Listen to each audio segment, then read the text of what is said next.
Hello guys, मैं फैजान मलिक और आप देखो हमारा यूट्यूब चैनल। गाइस, आज की वीडियो में मैं आपको बताऊंगा कि एफडी क्या होता है एंड हमें अपने पैसों को एफडी क्यों कराना चाहिए, इसके क्या रूल्स नियम है एंड इसके क्या नेगेटिव पॉइंट्स हैं एंड इसके क्या पॉजिटिव पॉइंट्स हैं। तो जानेंगे हम ये सब कुछ और भी बहुत कुछ आज की इस वीडियो में।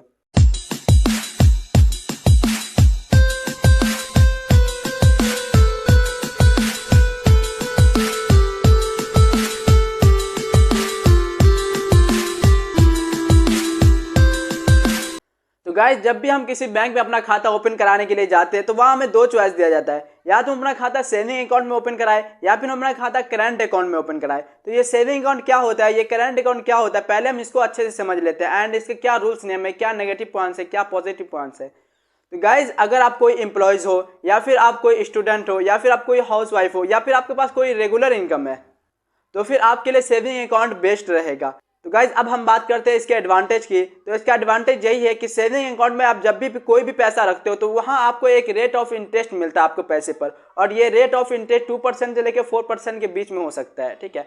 एंड ये हर बैंक का अलग अलग होता है, किसी बैंक में 2% होता है, किसी में 2.5% होता है, किसी में 3% होता है, इस हिसाब से होता है।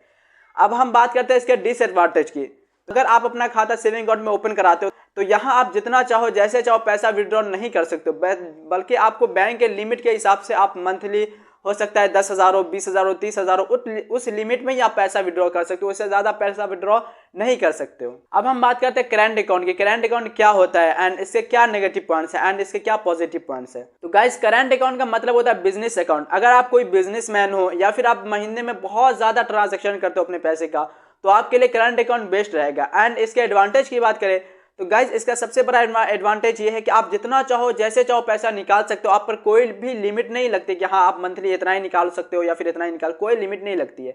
एंड बात करें इसके डिसएडवांटेज की तो गाइज, यहाँ इसका डिसएडवांटेज ये है कि जो भी पैसा आप अपने करंट अकाउंट में रखते हो वहाँ आपको कोई भी रेट ऑफ इंटरेस्ट नहीं मिलता है आपके अपने पैसों पर। अब हम बात करते हैं कि हमें एफडी क्यों कराना चाहिए। तो गाइज, गवर्नमेंट का ये डेटा बताता है कि हर साल इन्फ्लेशन यानी महंगाई 5% से लेके 6% तक बढ़ती रहती है, ठीक है। इसमें हमारा क्या नुकसान होता है। तो गाइस, फॉर एग्जांपल हमारे पास 100 रुपया है और एक प्रोडक्ट है जिसका प्राइस भी 100 रुपया है और वो प्रोडक्ट हमें लेना है, बट आज नहीं, हमें 1 साल के बाद लेना है। तो हमने क्या किया, उस अपने 100 रुपये को किसी अपने बैंक अकाउंट में रख दिया एंड जब 1 साल के बाद हम जाएंगे उस सामान को लेने के लिए तो जो हमें 100 रुपया जो बैंक अकाउंट में रहा वो तो 100 रुपया ही है, बट जिस चीज़ का प्राइस आज 100 रुपया था वो 1 साल के बाद उसका प्राइस हो जाएगा 105 रुपया।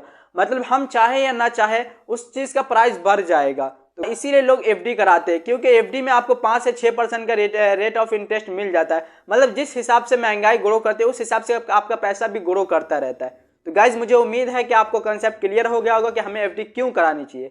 एंड अब हम बात करते हैं कि एफडी होता क्या है एंड इसके क्या रूल्स नियम है। तो गाइस, एफडी का मतलब होता है कि आप अपने एक फिक्स अमाउंट को एक फिक्स टाइम पीरियड के लिए जमा करते हो किसी भी बैंक में, इसको बोलते हैं एफडी।